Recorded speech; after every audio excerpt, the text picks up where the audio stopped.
Welcome to the Sheff United Way. My name is Hal. Harrison Burrows will be the subject of this conversation, and whether he is the right fit and how does he compare with what Sheffield United have had before in the same position. You might be watching this, you're not a Sheffield United fan, maybe your club's been linked with Harrison Burrows, maybe you're a 𝗵𝗱𝗏𝗏 fan. You know what? We welcome all opinions, comments. You might be listening to this as an audio podcast as well. You can always let us know on Apple Podcasts what you make of any of this kind of content. Let's start by looking at who he is. Harrison is 22. His birthday is the 12th of January. If we jump to our player profile, he's 180 centimetres tall, which is 5'9". Great height for a man. I will not hear anything else. That's the same height as me. He's 22. He's left-footed. Our current club is 𝗵𝗱𝗏𝗏𝗏. He's not played for any other previous clubs, so he's a one-club man, but as a Sheffield United fan, very much hoping that changes. Now, according to Transfermarkt, and they can be on the low side when it comes to market value, he's valued at €3 million. Contract expires 30th of June 2025. He can play as a left-back, a left wing-back, a left winger. He's played 185 times in his career, and get this, career goal involvements 58, 20 goals, 38 assists. Really good numbers for predominantly a defender. In 23-24 season, he's played 54 matches as a left back or left wing back, twice in central midfield and once as a left midfielder. But if we look at his entire career with the Posh, we get a bigger picture of his versatility. In his entire career, 67 appearances at left back, 53 at left midfield, 17 as an attacking midfielder. He's played 10 times as a central midfielder. He's even played 3 times in matches on the right and twice as a defensive midfielder. He once, maybe only for a few minutes, it's hard to tell with just looking at figures on a screen as I did, once as a centre forward. But anyway, Burrows joined the 𝗵𝗱𝗏𝗏𝗏 United Academy at the age of just 6 after attending a development centre. He was one of the Posh's highest rated from an early age. He made his pre-season friendly debut for them at the age of just 15. That was back in 2017 against Ipswich Town, and he signed his first professional contract 2 years later, making his debut for the club in August 2019, in the League Cup, a match against Oxford United, and the number 3 got his full league debut when he was 17 in a 4-0 win against MK Dons. And you might remember the 2024 EFL Trophy final. Harrison Burrows captained his side. He scored 2 goals in 6 minutes. That was in a 2-1 win against Wycombe Wanderers at Wembley. And I watched that game and he was outstanding. Now, for the purpose of this, to get the idea of his stats and where he could fit in for Sheffield United, because this is a player I would really like us to sign. This would be, I think, in my top 3 of absolute if we could make it happens, which is a list, I'm sure. We're going to compare Burrows from 2023-24 to Max Lowe from the Championship season 2022-23. If you've been following these kind of comparison videos or listening to these as I've been doing them, you'll see this is how I've been doing it, comparing with the Championship. It's not ideal, but the best we can do. A League One to Championship comparison isn't my favourite, but I feel the numbers from 2023-24 for Burrows demonstrate who he is as a footballer. We saw the best of Burrows in this season. Of course, he has played in the Championship before. In fact, if we look at a breakdown of competitions he's played in, it looks like this. He's played in League One, Championship, EFL Trophy, FA Cup, EFL Cup, so the League Cup, and he's also played 4 times in the League One playoffs. In the Championship, he scored 3 goals with 7 assists. Very handy from 37 appearances.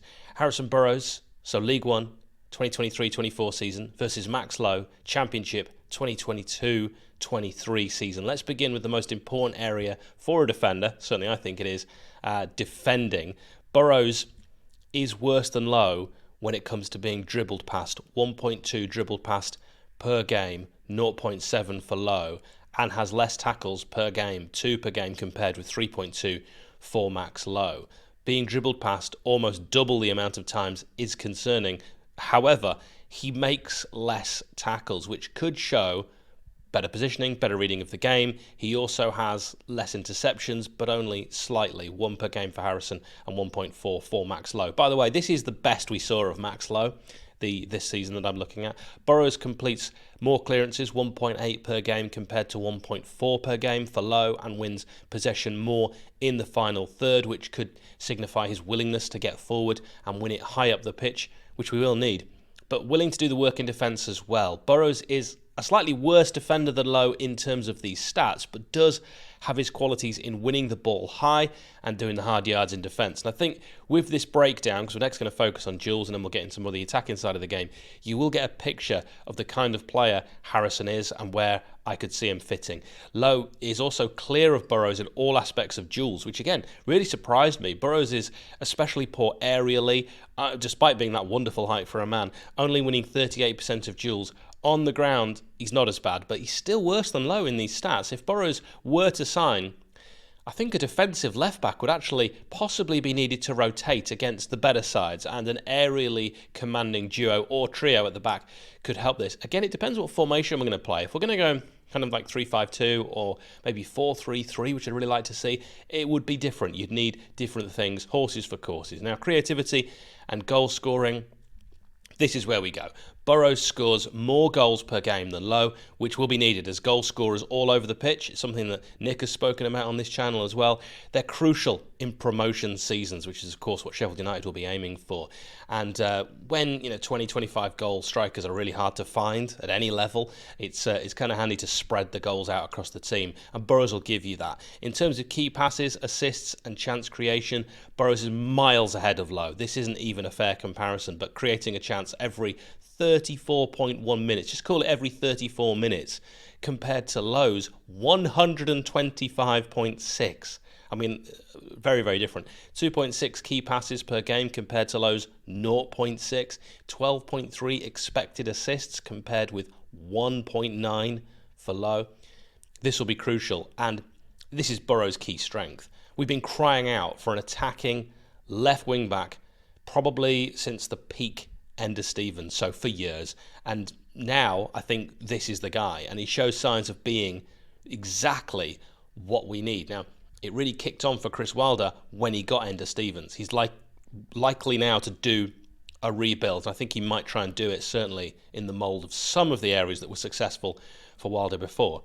Burrows would fit into that. I mean, we remember prime Ender and the skills and the tricks he was doing. They're not things you'd necessarily associate with a defender, and Burrows is like that. And in terms of successful dribbles, Burrows is only slightly better, 55% compared to 53% with Lowe. But Burrows loses the ball 11 times more per game than Lowe and is dispossessed double the amount. However, when taking touches per game into account, Burrows has 2.5 more than Lowe. So he is probably better in keeping the ball. Burrows is clearly an excellent creative output, very much the left-sided version of the attack-minded Bogle.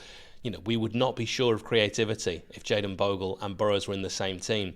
If we look at passing, Burrows exceeds Lowe in all but one stat in terms of passing. He has better stats on crossing, long balls, passes, and passes into his own half. He is still level with Lowe in passes in the opposition half, but looking at Burrows' creativity, he seems to be a riskier player, which makes his passing success rate all the more impressive. The ball retention is something we have severely lacked at beautiful downtown Bramall Lane.